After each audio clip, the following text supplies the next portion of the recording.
اور ایک سچا انسان اور سچا مسلمان، سچا مومن بننے کی کوشش کرے، جب جا کر انشاءاللہ ایک سچا مسلمان بن کر یہاں زندگی گزارے گا اور جنت کا حقدار ہوگا۔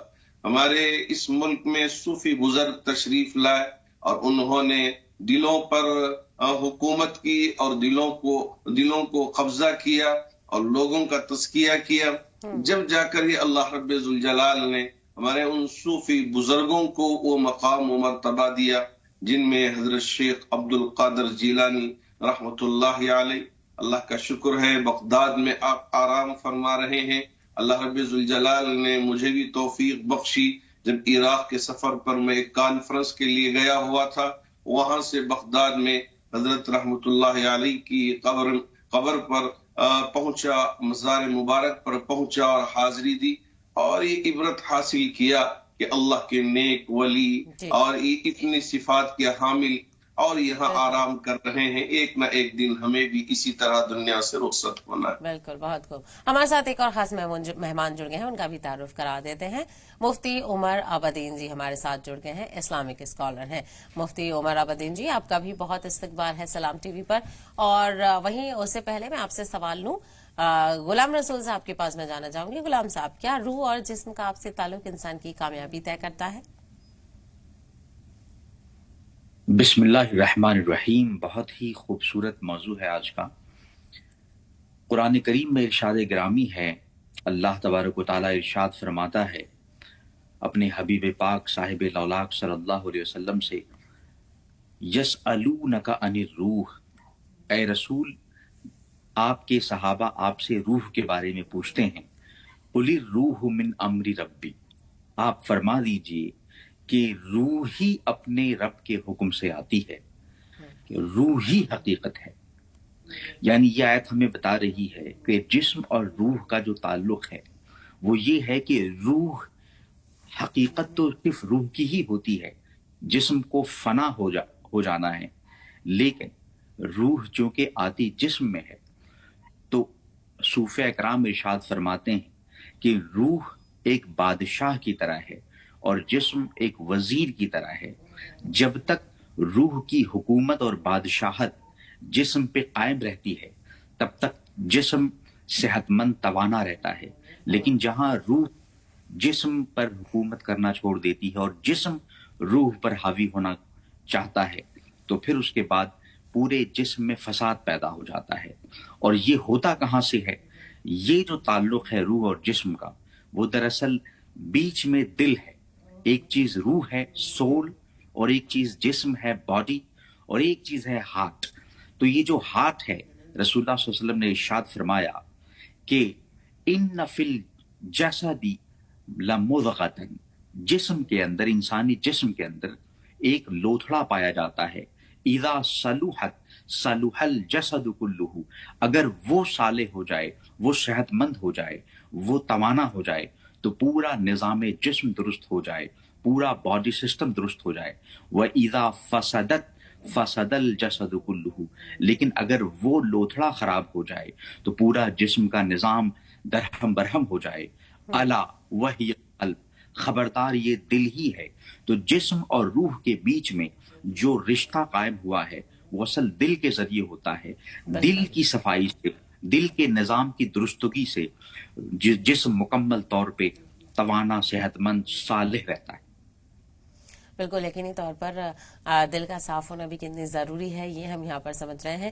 وہیں مفتی عمر صاحب آپ کی طرف بھی آنا چاہیں گے، اور جو باتیں دونوں لوگوں نے کہی ان کو آگے بڑھاتے ہوئے آپ کو کیا لگتا ہے کہ کس طرح سے قرآن اور اسلام رہنمائی فرماتا ہے کہ کیا روحانی ترقی انسان کی سوچ اور کردار کو بہتر بنا سکتی ہے، اور بناتی ہے تو وہ کیسے ہم اس کو اپنی زندگی میں شامل کر سکتے ہیں؟ جی بہت شکریہ۔ دیکھیے اصل میں اسلام اور دیگر جو فیتھ اور ریلیجنس ہیں، خاص طور پر جو آسمانی مذاہب ہیں، ان سب میں یہ بات مشترک ہے کہ وہ دو چیزوں کو اہمیت دیتے ہیں، ایک جسم اور دوسرے انسان کی روح۔ دیکھیے جسم انسان کا فنا ہو جاتا ہے، لیکن جو روح ہے وہ اصل میں انسان کی آخرت کا فیصلہ کرتی ہے، اور اسی کے ساتھ آخرت کے سارے معاملات ہوتے ہیں۔ تو جسم گویا کہ اس کی حیثیت ایک ڈریس کی ہے. اللہ تعالیٰ نے ہمیں یہاں اس روح کو ایک جسم کا پیکر پہنا دیا، لیکن آخرت میں پھر یہی روح جائے گی اور اسے ایک نیا پیکر دیا جائے گا. تو گویا اصل ہماری زندگی میں جو کردار ادا کرتا ہے وہ روح. دوسری بات اس کے ساتھ سمجھ لیجئے، اگر اس کو اسلام میں دیکھیے 3 اصطلاحات ہیں. ایک ہے ایمان، دوسرے ہے اسلام، اور تیسرے ہے احسان. ان تینوں کا آپس میں بہت خوبصورت رشتہ ہے. ایمان جو ہے وہ انسان کے بلیف سسٹم کو ریپرزینٹ کرتا ہے کہ میرا یقین کیا ہے، تو چاہے وہ عقید توحید ہے، رسالت ہے، وغیرہ وغیرہ. اسلام اس کا ایکسٹرنل پریزنس ہے کہ جو ہم بلیو کرتے ہیں اس کا اظہار ہمارے ظاہر سے ہوتا ہے. وہ عبادتیں ہیں، ورشپس ہیں، all types of good deeds ہیں.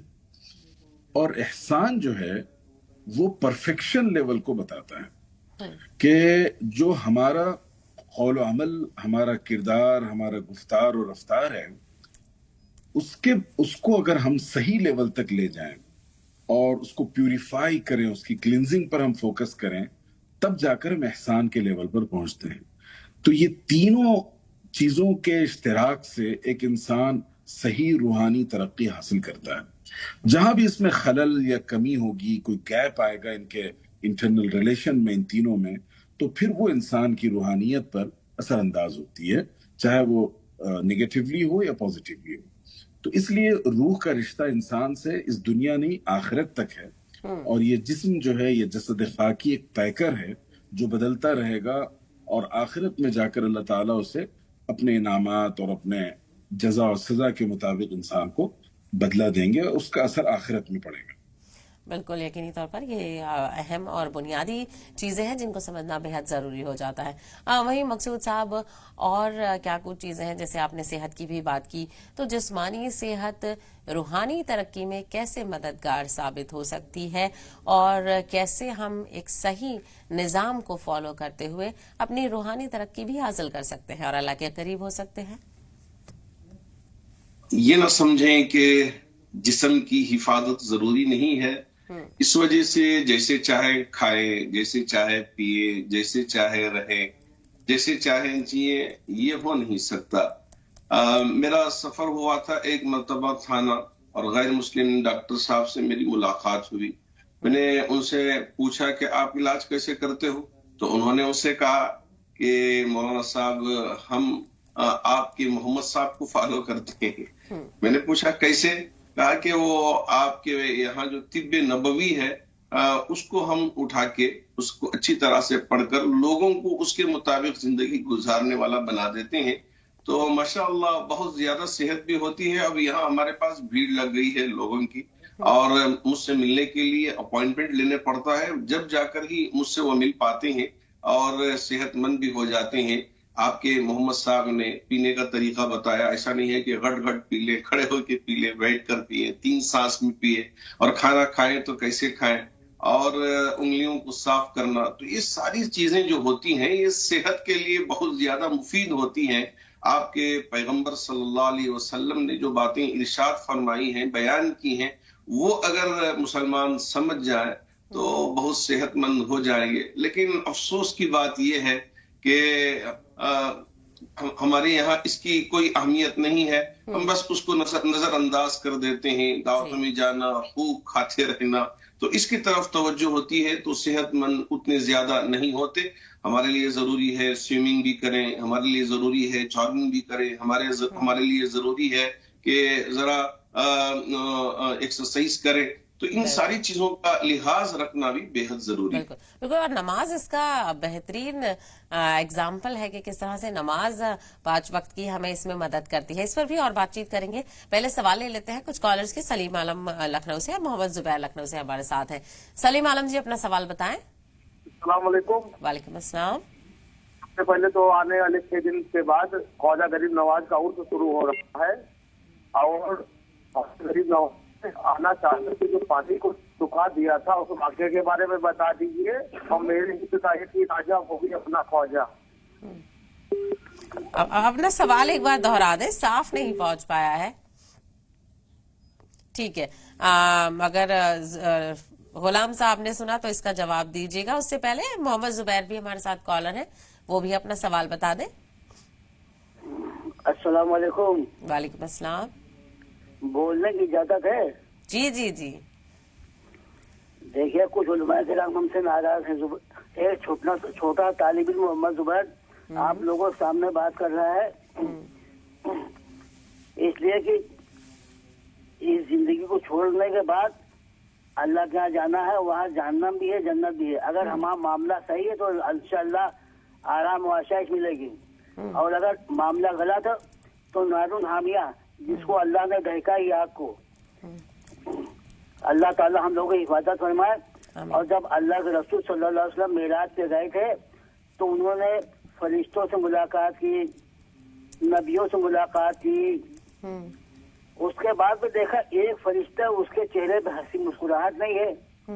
پھر جبرائیل علیہ السلام سے پوچھا آپ نے صلی اللہ علیہ وسلم نے, تو آپ نے بتایا جب سے اللہ تعالیٰ نے جہنم کی آگ دہکائی اس کے چہرے پہ خوشی نہیں ہے.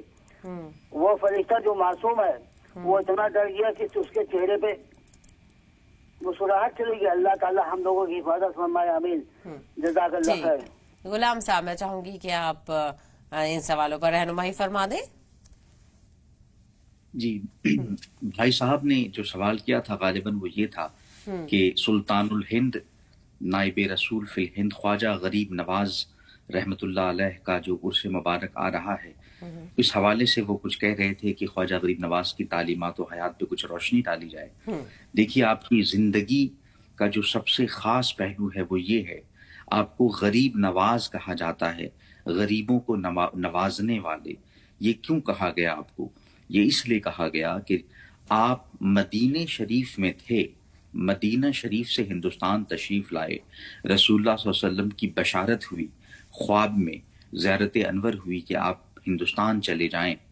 اب آپ دیکھیں مدینے میں خواجہ غریب نواز بہت بڑے محدث تھے, بہت بڑے مفسر تھے, بہت بڑے فقیہ تھے, اسکالر تھے. یہ ساری حیثیتیں آپ کی تھی مدینے میں. لیکن جب وہ ہندوستان آتے ہیں تو وہ ہندوستان میں محدث کی حیثیت سے نہیں, مفسر کی حیثیت سے نہیں, کوئی اسلامی علوم کا ماہر بن کر کے نہیں, بلکہ وہ ایک خالص صوفی بن کے تشریف لائے. اور صوفی کا کام کیا ہوتا ہے؟ سب سے پہلا کام ہے لوگوں کو کھانا کھلانا, بھوکوں کو کھانا کھلانا.